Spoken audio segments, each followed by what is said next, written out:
Hello दोस्तों, स्वागत है आप सभी का हमारे YouTube channel point of learning में। आज हमारा जो चैप्टर है वो है प्राचीन भारत के अन्य महत्वपूर्ण प्रश्न। प्राचीन भारत के अन्य महत्वपूर्ण प्रश्न।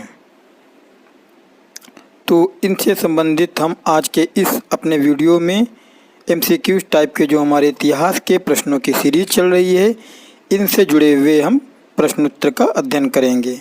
बिना किसी देरी के शुरू करते हैं आज का अपना यह अध्याय।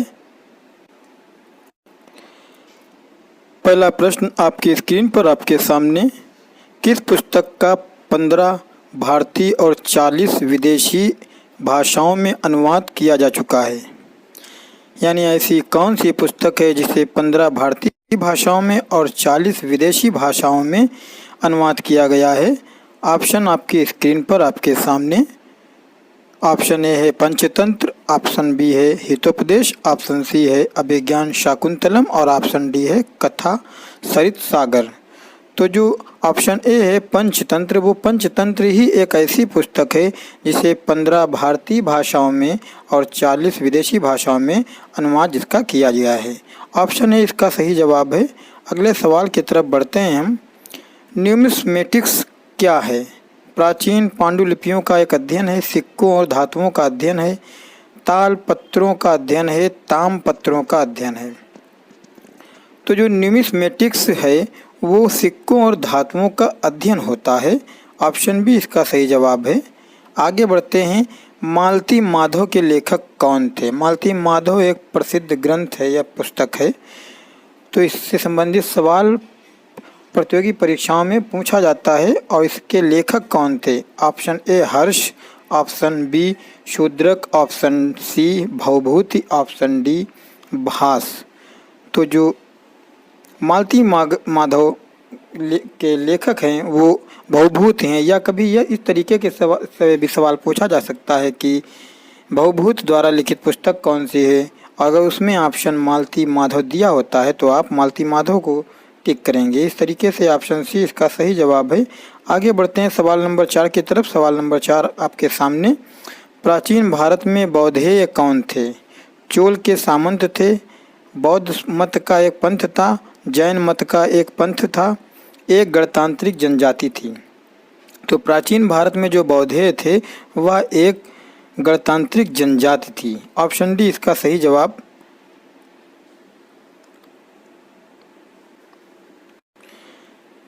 अगला सवाल आपके सामने, सवाल नंबर 5।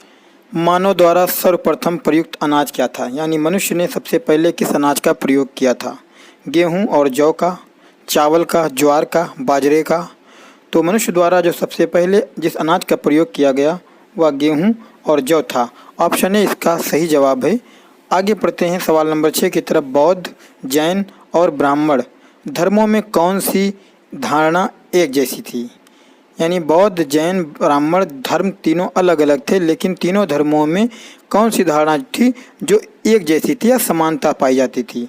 आत्मा की अनश्वरता, कर्मवाद का सिद्धांत, ईश्वर में विश्वास, कठोर तप, वैराग्य। तो बौद्ध धर्म और जैन धर्म और ब्राह्मण धर्म में जो एकमात्र समानता थी वो थी कर्मवाद का सिद्धांत। ऑप्शन बी इसका सही जवाब है। सवाल नंबर 7। नालंदा विश्वविद्यालय किस लिए विश्व प्रसिद्ध था?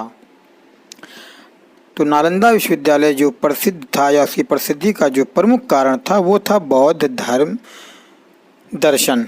ऑप्शन सी इसका सही जवाब है। बौद्ध धर्म दर्शन के कारण ही नालंदा विश्वविद्यालय विश्व प्रसिद्ध था। ऑप्शन सी सही जवाब। सवाल नंबर 8। किस विदेशी यात्री ने भारत का दौरा सबसे पहले किया था? ऑप्शन ए फाहियान ने, ऑप्शन बी इत्सिंग ने, ऑप्शन सी हेनसांग ने, ऑप्शन डी मेगास्थनीज ने। तो जिस विदेशी यात्री ने भारत का सबसे पहले दौरा किया वह मेगास्थनीज था। ऑप्शन डी इसका सही जवाब है। जबकि ए, बी, सी जो ऑप्शन हमारे हैं ये भी तीनों विदेशी यात्री हैं और तीनों ही चीन के यात्री हैं, जबकि मेगास्थनीज यूनानी यात्री था। आगे बढ़ते हैं सवाल नंबर 9 की तरफ। प्राचीन भारत में निम्नलिखित में से कौन सा विद्या अध्ययन का केंद्र नहीं था? Option A Kaushambi, option B Taxila, option C Vikramshila, option D Nalanda. तो जो कौशाम्बी था वह विद्या अध्ययन का केंद्र नहीं था, जबकि तक्षशिला, नालंदा और विक्रमशिला या शिक्षा के क्षेत्र में बहुत अग्रणी थे और विद्या अध्ययन के लिए प्रमुख केंद्र माने जाते थे। सवाल नंबर 10, काव्य शैली का प्राचीनतम नमूना किसके अभिलेख में मिलता है? काव्य शैली का प्राचीनतम नमूना यानी काव्य की शैली किसमें देखने को मिलती है, किस अभिलेख में मिलती है? अशोक के अभिलेख में, रुद्रदमन के अभिलेख में, राजेंद्र के अभिलेख में या इनमें से कोई नहीं? तो जो रुद्रदमन है इसके अभिलेख में काव्य शैली का प्रयोग किया गया है। ऑप्शन बी इसका सही जवाब है। सवाल नंबर 11, शून्य की खोज किसने की? वराहमिहिर ने की, भास्कर ने की, आर्यभट्ट ने की, इनमें से किसी ने नहीं की? तो जो शून्य का आविष्कार किया गया है, जीरो का आविष्कार जो किया गया है वो आर्यभट्ट के द्वारा किया गया था, अर्थात आर्यभट्ट ने शून्य की खोज की थी। ऑप्शन सी इसका सही जवाब। सवाल नंबर 12, तामाश्रम या ताम्रपाषाण काल में महाराष्ट्र के लोग मृतकों के घर के फर्श के नीचे किस तरह रखकर दफनाते थे? पश्चिम से पूर्व की ओर, दक्षिण से उत्तर की ओर, पूरब से पश्चिम की ओर, उत्तर से दक्षिण की ओर। तो उत्तर और दक्षिण की ओर रख करके लोग मृतकों को दफनाते थे। ऑप्शन डी इसका सही जवाब है। सवाल नंबर 13, भीमबेटका किसके लिए प्रसिद्ध है? गुफाओं के शैलचित्र के लिए, खनिज के लिए, बौद्ध प्रतिमाओं के लिए, सोन नदी का उद्गम स्थल है इसके लिए? तो जो भीमबेटका प्रसिद्ध है उसकी जो मशहूरता का कारण है, प्रसिद्धि का कारण है, वो गुफाओं के शैल चित्रों की कारण है। ऑप्शन है इसका सही जवाब। सवाल नंबर 14, मानव द्वारा सर्वप्रथम प्रयुक्त धातु कौन सी? यानी मनुष्य ने सबसे पहले किस धातु का प्रयोग किया था? लोहे का, तांबे का, चांदी का, सोने का? तो मनुष्य द्वारा जो सबसे पहले जिस धातु का प्रयोग किया गया वो धातु तांबा थी। ऑप्शन बी सही जवाब। अगला सवाल, हितोपदेश के लेखक का क्या नाम है? हितोपदेश के लेखक का नाम है नारायण पंडित। ऑप्शन सी इसका सही जवाब है। अगला सवाल हम आप देखते हैं, नाट्य शास्त्र की रचना किसने की? वात्सायन ने, वसुमित्र ने, अश्वघोष ने, भरत मुनि ने? तो नाट्य शास्त्र की जो रचना की वो भरत मुनि द्वारा की गई है। इसके रचनाकार भरत मुनि हैं। ऑप्शन डी इसका सही जवाब है। अगला सवाल, निम्न में से कौन सा नवीनतम समझा जाता है? क्रो मैग्नो मानो, हिडलबर्ग मानो, पिल्टगन मानो, नियंडरथल मानो? तो जो इस सबसे आधुनिक मानव जिसे कहा जाता है, नो मानव के नाम से जिसे जाना जाता है, वो क्रो मैग्नो मानव है। ऑप्शन ए इसका सही जवाब है। सवाल नंबर 18 आपके सामने, इतिहास के पिता की पदवी सही अर्थों में किससे संबंधित है? यूरिपिडीज से, हेरोडोटस से, थ्यूसिडाइसिस से, सुकरात से? तो इतिहास का जो पिता कहा जाता है या इतिहास की पदवी जिसे जाती है वो हेरोडोटस को की जाती है। फादर ऑफ हिस्ट्री जो है हेरोडोटस को कहा जाता है। ऑप्शन बी सही जवाब। आगे पढ़ते हैं, अगला सवाल देखते हैं, निम्नलिखित में से किसकी चाल्कोलिथिक एज कहा जाता है? निम्नलिखित में से किसको चाल्कोलिथिक एज कहा जाता है? पुरापाषाण काल को, नवपाषाण काल को, ताम्रपाषाण काल को, लौहपाषाण काल को? तो जो हमारा ताम्रपाषाण युग है इसे चाल्कोलिथिक एज भी के नाम से भी जाना जाता है। ऑप्शन सी सही जवाब है। अगला सवाल, अंकोर वाट कहाँ स्थित है? अंकोर वाट मंदिर के लिए मशहूर है, हालांकि अंकोर वाट कहाँ स्थित है? वियतनाम में, तिब्बत में, इंडोनेशिया में, कंबोडिया में? तो अंकोर वाट जो है कंबोडिया में है। ऑप्शन डी सही जवाब है। दोस्तों अगला सवाल आपके सामने, अगर आप हमारे चैनल पर पहली बार आए हैं या नए हैं तो हमारे चैनल को सब्सक्राइब कर लें और वीडियो को लाइक कर दें और बेल आइकन दबा दें, जिससे आने वाली हमारी सभी महत्वपूर्ण वीडियोस की नोटिफिकेशन आप तक आती रहें और आप अपनी तैयारी आसानी से करते रहें। आगे बढ़ते हैं, सवाल नंबर 21 की तरफ देखते हैं। प्राचीन नगर तक्षशिला निम्नलिखित में से किसके बीच स्थित था?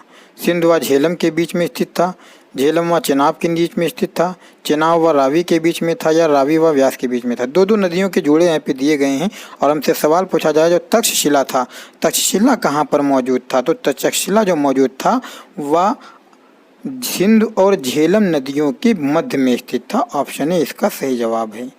आगे बढ़ते हैं, निम्न अंग्रेजों में से कौन था जिसने सर्वप्रथम भगवत गीता का अंग्रेजी में अनुवाद किया था? यानी वो अंग्रेज कौन था जिसने गीता का सबसे पहली बार अंग्रेजी में अनुवाद किया था? तो ऑप्शन आपके सामने हैं। विलियम जोन्स थे, चार्ल्स विल्किंस थे, एलेक्जेंडर कनिंघम थे या जॉन मार्शल थे? तो जो चार्ल्स विल्किंस थे, इन्होंने सबसे पहली बार गीता का अंग्रेजी में अनुवाद किया। ऑप्शन बी सही जवाब। पुरापाषाण काल में आदिमानव के मनोरंजन के साधन क्या थे? यानी जब पत्थरों का काल था, जो कि सबसे पुराना काल पुरापाषाण काल, क्योंकि पत्थरों के काल को, पाषाण काल को भी 3 भागों में बांटा गया है। एक पुरापाषाण काल, सबसे पहला काल, एक मध्य पाषाण काल और एक नवपाषाण काल। तो मध्य पाषाण, नवपाषाण तो धीरे धीरे थोड़ा सा परिवर्तित होकर आधुनिक हो गए थे, लेकिन पुरापाषाण काल आदिमानव का ही काल था और सबसे पुराना काल था। तो पुरापाषाण काल में जो काल के जो मानव थे, वो मनोरंजन किस तरीके से करते थे, उनके मनोरंजन के प्रमुख साधन क्या थे? ऑप्शन आपके सामने है। संगीत था, जुआ था, शिकार था, घुड़सवारी था। तो पुरापाषाण काल के आदिमानव का जो उस वक्त का प्रमुख मनोरंजन का साधन था, वो शिकार करना था। संगीत, जुआ, घुड़सवारी नहीं था, बल्कि शिकार करना था। ऑप्शन सी सही जवाब है। आगे बढ़ते हैं। किसकी चाल्कोलिथिक एज कहा जाता है? किसको चाल्कोलिथिक एज कहा जाता है? यह सवाल हमारा पुनः रिपीट हो गया है। अभी हमने ऊपर पढ़ा है कि ताम्र पाषाण युग को चाल्कोलिथिक एज के नाम से जाना जाता है। ऑप्शन डी सही जवाब। नालंदा विश्वविद्यालय किस लिए विश्व प्रसिद्ध था? बौद्ध दर्शन के लिए, रसायन विज्ञान के लिए, चिकित्सा विज्ञान के लिए, तर्कशास्त्र के। तो इसको भी हमने अभी ऊपर पढ़ा था कि नालंदा विश्वविद्यालय के जो प्रसिद्धि का प्रमुख कारण है वह बौद्ध दर्शन है। आगे बढ़ते हैं, अगला सवाल देखते हैं। सवाल नंबर 26। प्राचीन भारत में निम्नलिखित में से कौन सी एक लिपि दाईं ओर से बाईं ओर से लिखी जाती थी? यानी ऐसी कौन सी लिपि थी जो प्राचीन समय में जो एक लिपि दाईं ओर से और बाईं ओर से लिखी जाती थी? शारदा, खरोष्टी, ब्राह्मी, देवनागरी। शारदा, खरोष्टी, ब्राह्मी और नंदनागरी। बहुत ही महत्वपूर्ण सवाल। जो खरोष्टी लिपि थी, या एक तरफ दाईं ओर से, एक तरफ बाईं ओर से लिखी जाती थी, यानी दाईं लिखी गई, बाईं लिखी गई, दाईं लिखी गई, बाईं लिखी गई। ऑप्शन बी सही जवाब। आगे बढ़ते हैं। निम्नलिखित में से कौन सा एक प्राचीन भारत में व्यापारियों का निगम था? प्राचीन भारत में व्यापारियों का निगम कौन सा था? परिषद थी, अष्टदिग्गज थी, मणिग्राम था, चतुर्वेदी मंगलम था? तो जो मणिग्राम होता था या व्यापारियों का प्रमुख निगम होता था। ऑप्शन सी सही जवाब। मुद्रा राक्षस नामक पुस्तक के लेखक कौन है? बहुत ही महत्वपूर्ण सवाल, बहुत ही बार बार पूछा जाने वाला प्रश्न कि मुद्रा राक्षस की रचना किसने की है, मुद्रा राक्षस का लेखक कौन है? और मुद्रा राक्षस के लेखक को कभी देकर के इस पुस्तक के बारे में पूछा जाता है। कल्हण हैं, बाणभट्ट हैं, कौटिल्य हैं, विशाखदत्त हैं। तो मुद्रा राक्षस के जो रचयिता या लेखक हैं वो विशाखदत्त हैं, या विशाखदत्त द्वारा लिखित पुस्तक का नाम, उसमें 4 ऑप्शन में अगर मुद्रा राक्षस दिया जाता है तो आपको मुद्रा राक्षस पर टिक करना है। ऑप्शन डी इसका सही जवाब है। आगे बढ़ते हैं। अपने शिलालेखों में अशोक सामान्यतः किस नाम से जाने जाते हैं? प्रियदर्शी। ऑप्शन ए सही जवाब। आधुनिक देवनागरी लिपि का प्राचीनतम रूप क्या है? आधुनिक देवनागरी लिपि, जिसमें हम इस वक्त हिंदी भाषा या इतिहास या इस तरीके की चीज़ें जो लिखी हुई पा रहे हैं, जो इसको हम हिंदी भाषा कहते हैं, इसमें जिस लिपि का प्रयोग करता है जो कि दाईं ओर से बाईं ओर से दाईं ओर लिखी जाती है, या इसका प्राचीनतम रूप क्या है? प्राचीन समय में यह देवनागरी लिपि किस रूप में थी? खरोष्ठी, ब्राह्मी, प्राकृत, पाली। तो ब्राह्मी लिपि जो थी वही देवनागरी लिपि का प्राचीनतम रूप है, ब्राह्मी। ईसा की प्रारंभिक सदियों में भारत तथा रोम के बीच घनिष्ठ व्यापारिक संबंधों की सूचना किस पुरास्थल की खुदाई में प्राप्त होती है? कि यानी कि प्राचीन समय में भारत और रोम के मध्य में घनिष्ठ संबंध हुआ करते थे, लेकिन इसकी जो जानकारी मिली वह किस अभिलेख से मिली है? ताम्रलिप्ति से मिली, लोंडी से मिली है, अरिकमेडु से मिली है, मदुरै से मिली। तो अरिकमेडु के अभिलेख से,